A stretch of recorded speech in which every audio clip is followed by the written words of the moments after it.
I'd like to now invite Vani Kola, the Managing Director of Kalari Capital, to deliver the welcome address. Vani, over to you. Thank you, Latika. Good morning, everyone. I hope you had a comfortable way to reach here. How many of you have been to Kana Shantivanam before? Just a show of hands. Oh, quite a few people. I'm impressed. So maybe a couple of you can share, when you enter this premises, what's your feeling? Anyone? There were lots of show of hands. Yeah, okay. Yeah, you can stand up. Be loud enough, we'll hear you.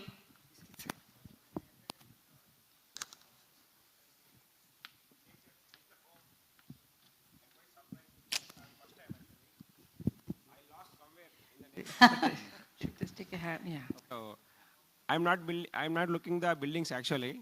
When I come into by the road, I just lost myself watching the trees, flowers, and the small roads, etc., and discovered this great yoga center. I walked by seeing the people immersing into they ignore everyone around it, just doing the pure yoga. Felt like in the lap of nature. Yeah, that was I feel. Thank you. Thank you for sharing your feelings. Any one more person over here? Just making you run, Aparna. So with the mic, you can give it to somebody to pass if you want.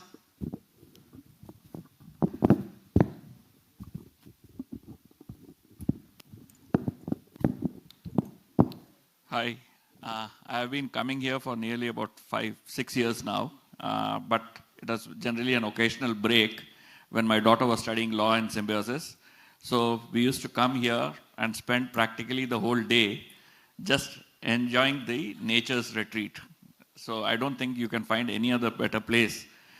Meditation has been on the list, but yet to reach out to that. It'll happen today. It should. Thank you. One last. Lot of oxygen and fresh air, I can say, in short word. Yes, and oxygen is the best therapy for everything. So a little bit about Kana Shantivanam. Of course, you saw the video, and it's a little over 1,000 acres. And I remember coming here in 2010, so not that long ago, about 15 years, and this whole place was completely barren. I know it's hard to believe that when you come here, and it has several man-made lakes to capture water, and if I'm not wrong, the groundwater table here now compared to then is quite high. I think around 150 feet plus or minus you can actually get water. So it's also a living testament to what is possible with nature if you allow it to regenerate itself, regenerate itself. And we are as much part of nature. So if we only allowed ourselves, much like the barren land, you know, how much it is now a sanctuary to people and all living things.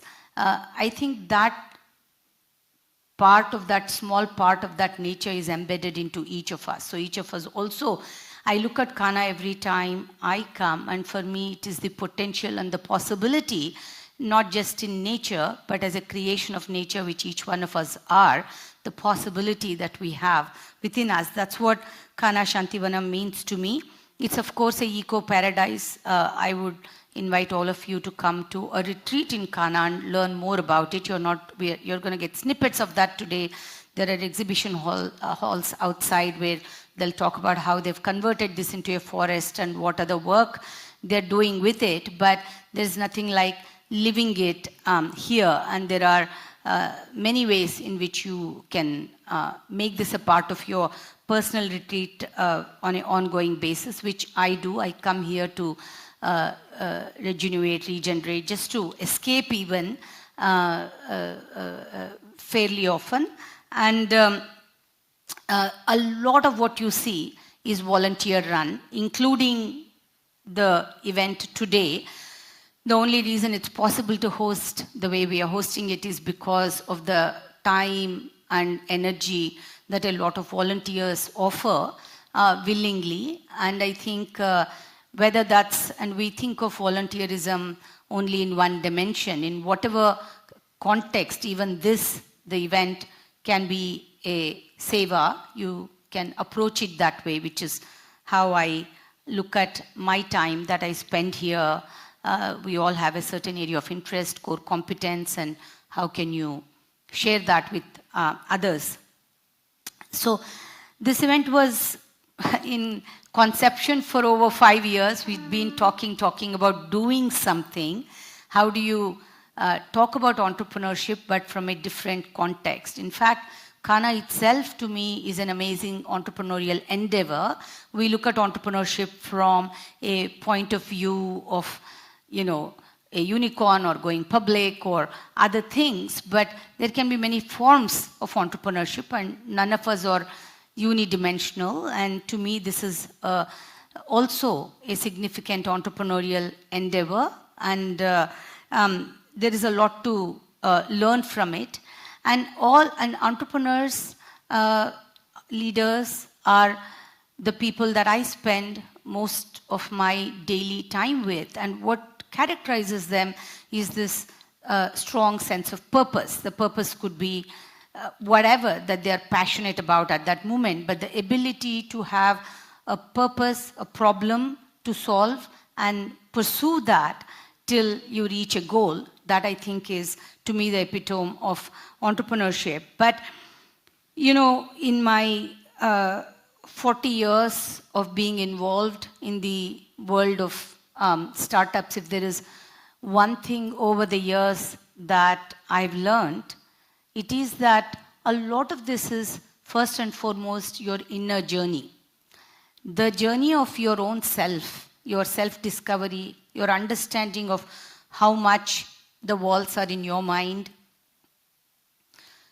our own sense of self-awareness and ability to overcome those mind barriers first, right, before you can even take a step towards anything else. So the manifestation of ourselves is really the outcome. And for that, you know, it happens haphazardly most of the time. But it can also be more intentional. And that's what we wanted this conference to focus, highlight. We have many speakers today sharing their journey to how, you know, they have walked this path of achieving their purpose. So we are all here to learn together. And how many of you have meditated before? If I can get a show of hands. Oh, more, great, more than I expected, but you will have a meditation experience today, and some of you are staying back for a personal retreat, and you'll have more of those, you know, when you are here. And mostly, I hope you will take away the seed of learning to listen to your inner self. You know, we have our brain, which we use a lot, or we think we use a lot rather, and, you know, it's all logic, and our heart, which is emotion.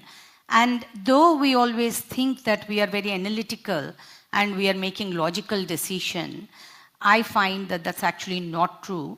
We are making far more emotional decisions than we are analytical decisions. But then emotion also can be a channeled process, which is really, I think, the point of this learning, heartfulness, which for me has been a very important role in my life. I started the journey of heartfulness meditation almost 30 years back, which was also the time when I took this path of being an entrepreneur with no knowledge of what I was getting myself into. In fact, this morning we were having this conversation.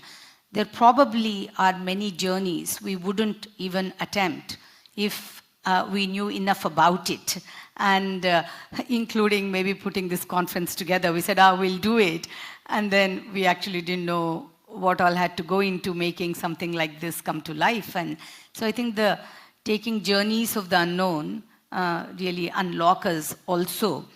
But along the step for me, heartfulness was a very important anchor, because I know that this journey, all of us will have moments of feeling isolated, of feeling that there is so much responsibility you carry.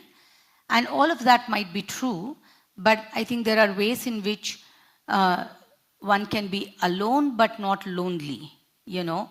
And that, I think, is really the notion of having that purpose married to your inner self. So I found, for me, meditation was a very important tool, and I use it every day, even now, to center myself. And the day, of course, could be, you can categorize it as a good day or a bad day, although at some level there is no such thing, because we all know that something that we thought was a setback, perhaps with wisdom of time and looking back, you realize probably was a very good thing that happened, because it made you, it took you along a path and it made you into the person you are today. So, but nonetheless, you know, being able to sort of manage the highs and manage the lows, and in fact we talk a lot about managing the lows, but more so now, but we actually don't talk about managing the highs, and they are both just like a sinusoidal wave. Anything goes up, comes down. So if we are just a little bit more aware of it, I think we will probably be able to do more with ourselves. That's at least been my experience and journey. So we will get started with the program today. I'm very grateful for the number of people who have come forward and given their time very generously, and are going to take you through their insights today. The morning will be led by my friend Lakshmi, and the afternoon will be led by my friend Latika, whom you just met. And Lakshmi and I actually go long ways. We have known each other probably since I was like 8 years old or something like that. So we went to the same school actually, and I just saw Anila walk in, another old schoolmate. So life is full of these relationships, some old, some new. She has curated an amazing set of speakers for you today. So she will take you through introducing them and their journey. And, it's great that while Lakshmi and I have been childhood friends, it's a relationship that has continued till today. And I think the biggest wealth you can have in your bank is really relationships. And maybe topic for another day, but how to work through the inevitable conflicts of all relationships, whether it's family, work, friends. I think that's another thing that meditation has taught me, to look at the overall picture of the person and not a moment that might get on our nerves. So I couldn't be more prouder to have Lakshmi start off this morning. And like all the speakers, like Lakshmi and Latika too, when I said I need your help, they just said, when do you want us to show up? So I'm very grateful for that. Kana, I think of as much as a home. I happen to have a home here also, but I come here to be home. And I hope many of you will take that feeling and keep coming back and make this home.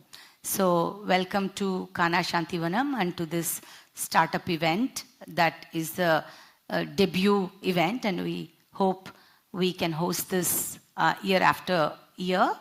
And let's get started with the day.